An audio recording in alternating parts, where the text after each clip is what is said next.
The topic is Brown versus the Board of Education and segregation and the Civil Rights Movement.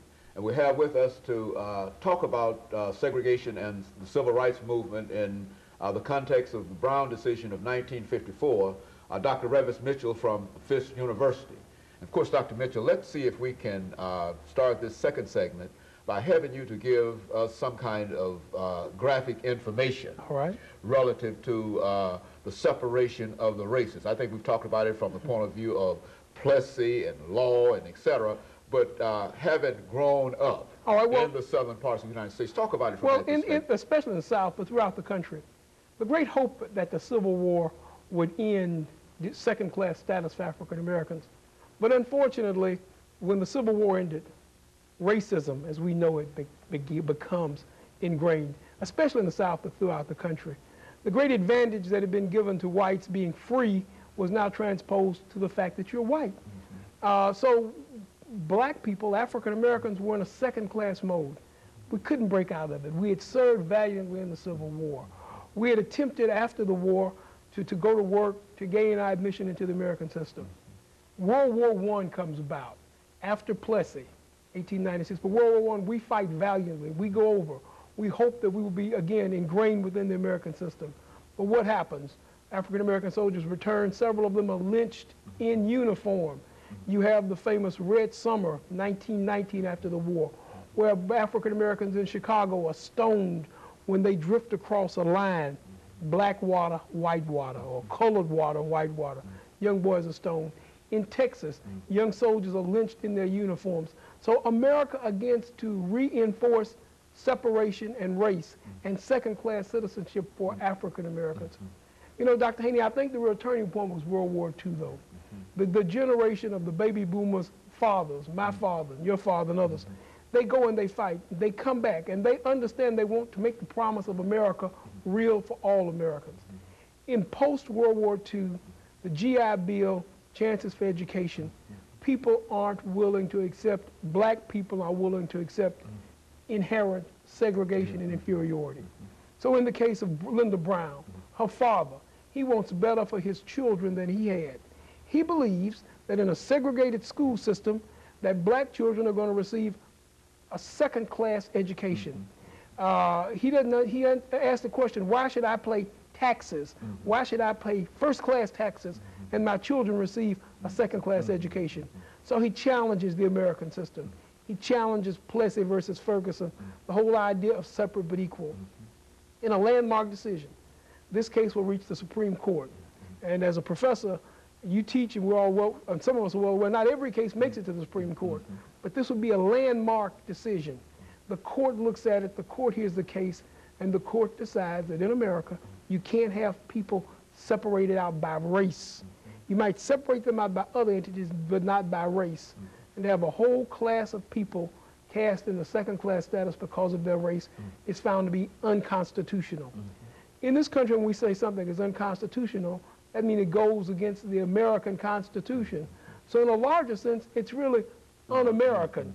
It doesn't fit the ideals that we put forth as American values and American ideals. And African Americans weighed in. First, it's Brown, it's education, and many see the Brown decision as the beginnings, or one of the beginnings of the modern civil rights movement.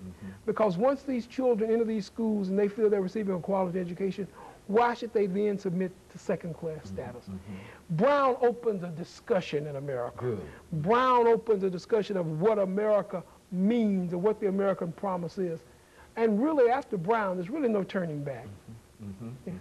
Very good. And of course, one of the things, Dr. Mitchell, that we noticed, and I think that you've indicated here, is that out of Brown would come the Civil Rights Movement. Why don't you say something about the effort on the part of the South to sort of block the implementation of Brown? Well, the real implication in the South is to have a whole class of people who receive second-class education, who are understood to be second class. They are a second-class labor force. They are going to be the labor force of the South. But ironically, too, race and second-class status offered a comfort level to the South. It meant that you could tell the white South and the poor white Southerner, well, if you have nothing else, at least you have superiority over these people. And that's a sad reflection, Dr. Haney, on America. As the rest of the world studies United States history and the rest of the world is aware of the Brown decision, many times persons in other parts of the world view a disdain first for educated Americans and possibly for educated African Americans, because they wonder, how can we be loyal when we've been treated so poorly by our nation? And you know, the irony, if you look at citizenship among African Americans, or patriotism or support, we've been among the very best citizens in the country. The first man who died in what was later would become the American Revolution was Crispus Attucks, a runaway slave, but he's suddenly a patriot when he dies for the cause.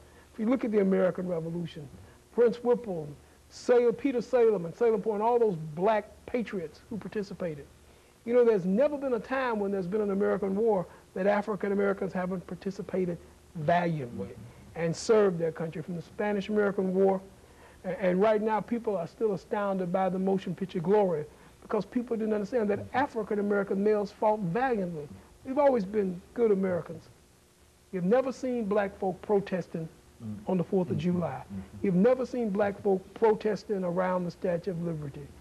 You'd have no discussions of black college students going to Canada to evade war. When this series was shot, we were just a day or two after income tax, and black people have been willing to pay for their equality, because you've never seen African American tax protesters. Those who've been given the least have been the most supported. But Brown opened the door for that. Brown made America keep one of its promises to its brown sons and daughters, and that was for education and the possibility of a first-class education in America.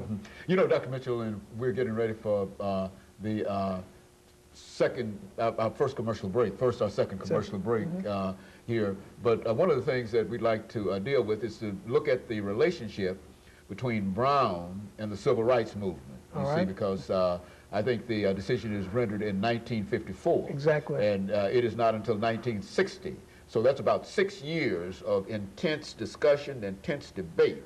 But you also have time to grow 6 years of young people to become a catalyst for that movement. That's exactly it, and that's what we want you to speak to when we come back. We will look at that. Third segment about the impact that those long years before the enforcement had upon the decision itself. Of course, we'll be back with our audience following this very, very short commercial break.